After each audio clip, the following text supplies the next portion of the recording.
Жигулевская миля – это 1433 метра.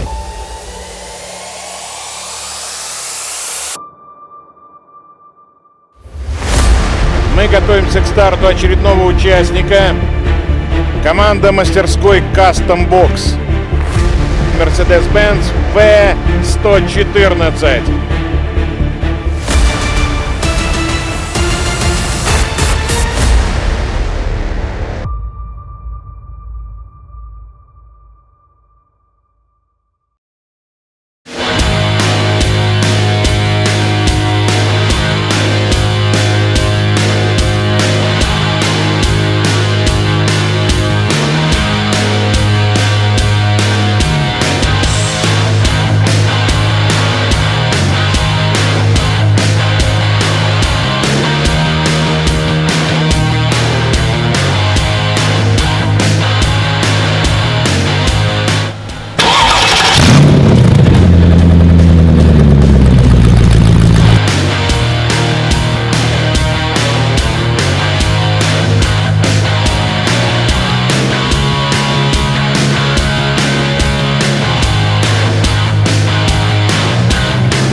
Давно не виделись, как говорится.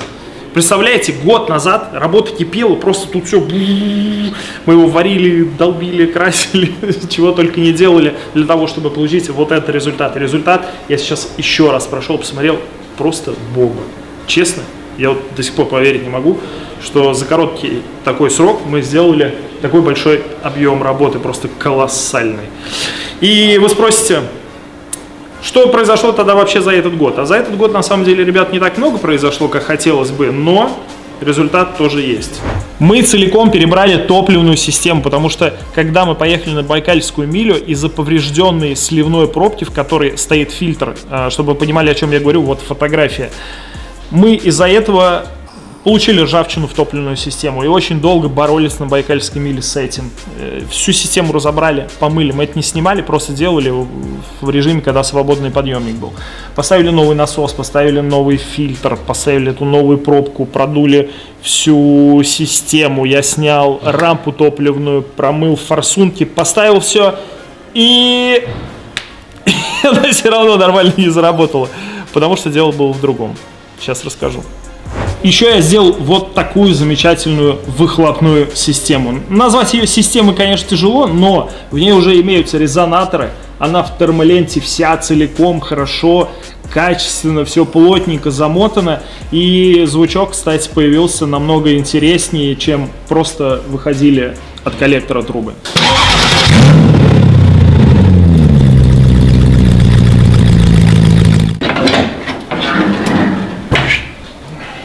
Ну и проблема, собственно, была, знаете, в чем? Проблема была в расходомере. Когда мы первый раз еще поехали на Байкальскую милю, я поставил новый расходомер Бреме.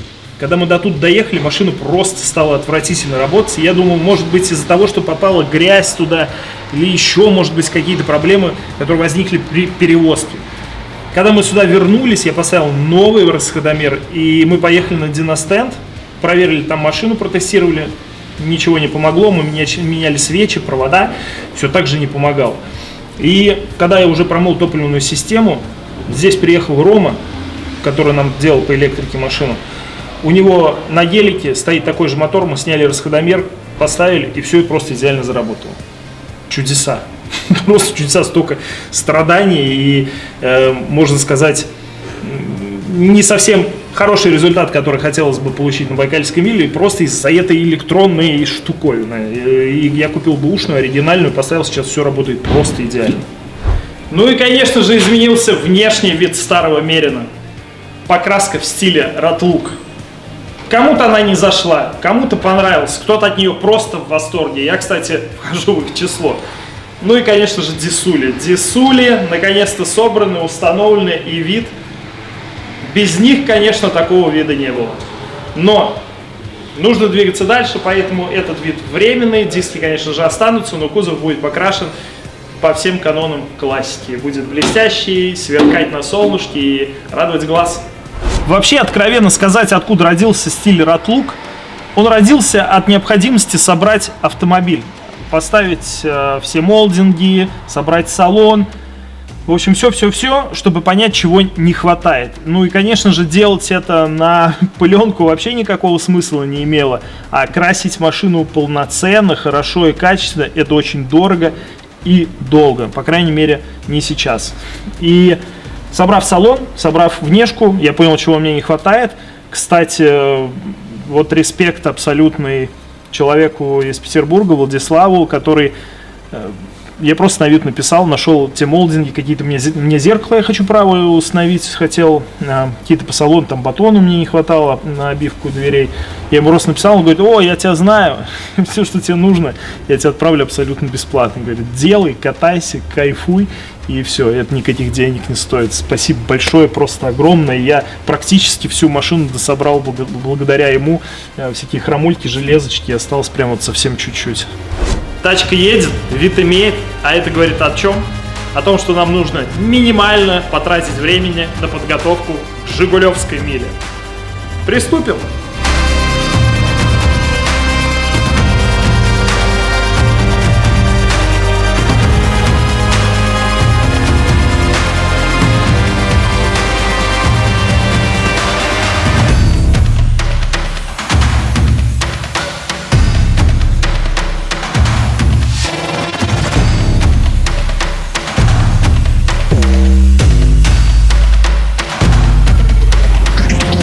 Иван перфекционист и Иван лентяй в деле.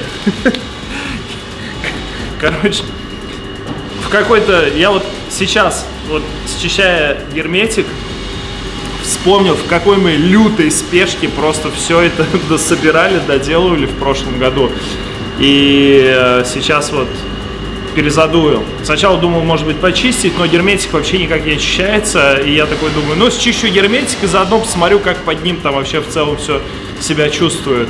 И даже где герметика не было, только грунт находился, достаточно все хорошо скроился, очень прям вот местами рыжики чуть-чуть были, учитывая то, что тачка по льду гоняла, по воде, ехала фиг знает сколько.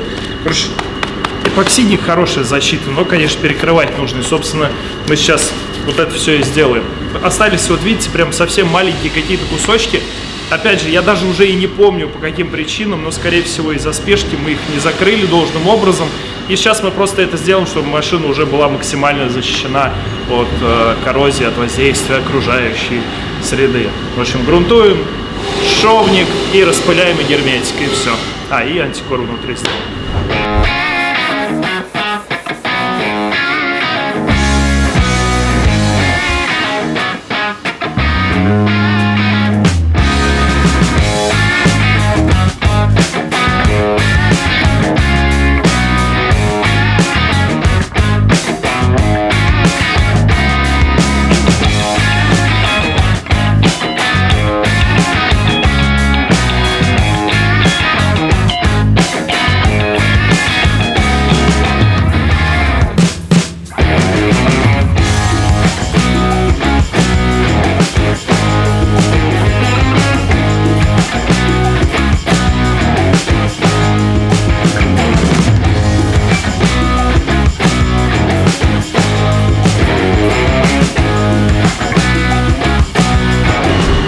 Эпоксидный грунт нанесен, и пока он сохнет, для последующего нанесения остальных герметиков жевного и распыляемого черного герметика, мы опустим машину и займемся салончиком, раскидаем салон и принесем ковшик, прикрутим. Короче, гоночку сейчас сделаем по-быстрому.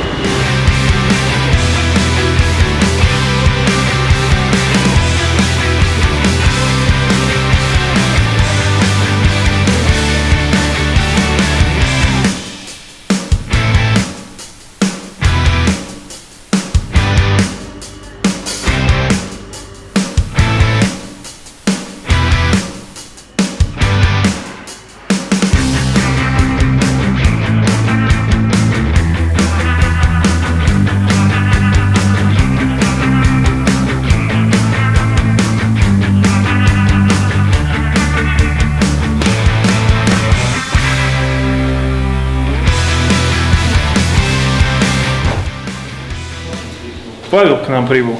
И угадайте, что он привез? 15-е крабы. Под нашу зимнюю резину. Ты в курсе вообще, что ты мог, ну, в принципе, мы вообще вот это все могли не делать? Я когда сегодня грузил, Снять, посадить. Мы же причем, мы приехали с Байкальской мили, я снял резину, отдал тебе диски. Вот. Потом мы поехали на мотовесну, да? На мотовесну поехали, мне машину нужно было выставить на этих колесах. Я опять взял диски, опять забыл резину. Потом снял резину, отдал. И сейчас третий раз. Мне кажется, это знак, Павел. пора их купить. Пора их купить, да. Да, точно.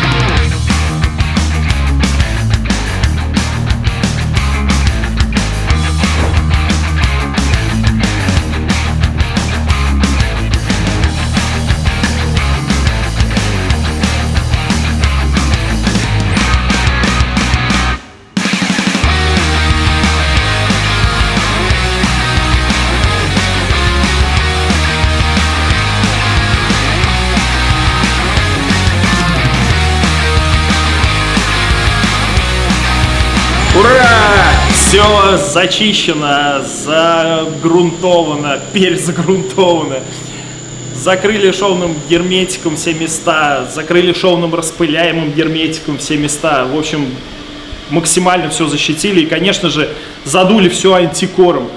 Кстати, ребята, вы знаете, проблема у меня вечная с антикором, вот с этой дебильной трубкой.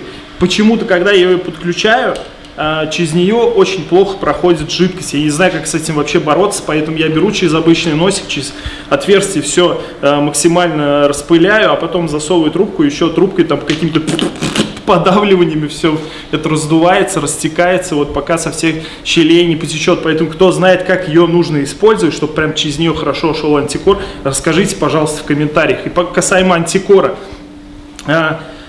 На рынке есть масса различного антикора, прям, знаете, бельберда какая-то вообще непонятная, всякое разное, и всякие я использовал. И с антикором я решил довериться коллеге, Олегу Нестерову. Он еще год назад мне привез материалы, спасибо тебе, Олег, огромное. И вот качеству материала, я вам отвечаю, доверять стоит, и вообще прям без каких-либо сомнений, если вам нужно за антикоре тачку, берите, у них целый НИИ занимается разработкой этого антикора, антикор классный. Растекается хорошо, цинка очень много. В общем, я уверен на все 100%. Так что, кому нужно, вот ссылку в описании оставляю. Заходите, заказывайте. У них очень много всякой разной химии для тачки. Вот. А мы, собственно, на этом закончили подготовку автомобиля. Нам остается только накинуть колеса и загрузить тачку на лафет. В этом году мы поедем не на автовозе, мы поедем на лафете. Точнее, поедут ребята, а я поеду через Саратов, потому что у меня сестры юбилей. В общем, все вот так. Так что накидываем колеса и отправляемся в путь. Погнали!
как говорится, с корабля на бал. Я из Саратова сегодня утром приехал, сейчас прыгнул в такси, приехал сюда сразу разгружать тачку, и все завелась машина, все вроде бы пока работает. Я пока счастлив, остались маленькие нюансы, сейчас там наклеечки подклеим и поедем на техком. Какую ребята проделали сюда дорогу, это, конечно, просто я только наблюдал по каким-то видосикам, даже вот первый раз увижу вместе с вами на видео. За что им вообще огромное спасибо, пацаны, просто красавчики. Как всегда, если бы не команда, ничего бы не было. Спасибо большое. Готовимся к техкому и едем.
Техком пройден. Остался брифинг, и завтра уже начинаются заезды. Ух, жду не дождусь, когда уже это начнется.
Жигулевская миля, если кто не знает, это 1433 метра. Это длина главного конвейера Волжского автомобильного завода.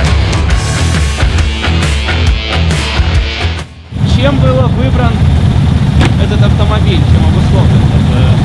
Это не я его выбрал, это он меня выбрал.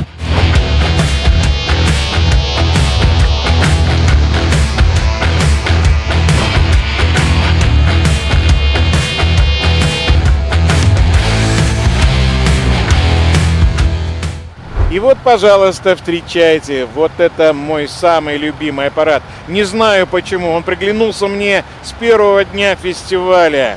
Вот этот Mercedes-Benz в ретро-варианте, в ретро-исполнении, вот с этими потертостями. Он такой классный, он такой теплый какой-то, я не знаю. На такой машине я бы сам ездил с удовольствием.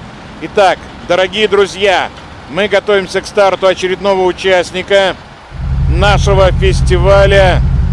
И ждем разрешения оттуда, с финишной черты.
Держака больше раза в 2 относительно Байкала. Сильно больше держака. То есть трасса прыгучая, но бояться не надо, потому что даже после, когда боком, допустим, переставил на прыжке, зацепится 100%. Ты проезжал на час? Я на Гранте ездил, да. Да. И даже в прошлом году я на Гранте поехал 130, в этом году 160.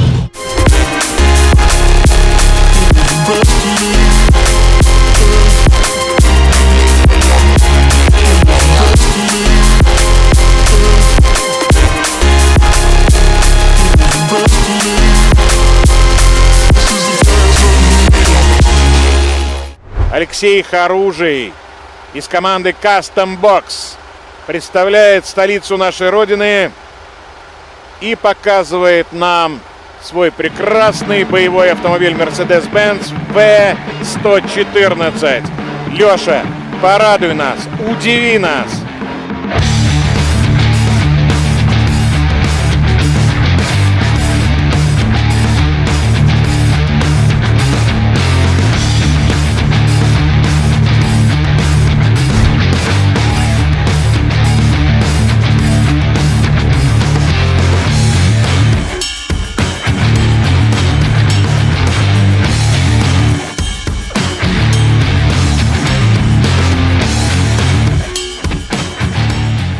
Номер 114, город Москва, Mercedes-Benz W114. Mercedes-Benz. Последние приготовления. Потертый, но такой красивый. Мечта поэта.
Ну и по традиции, вот и закончилась Жигулевская миля.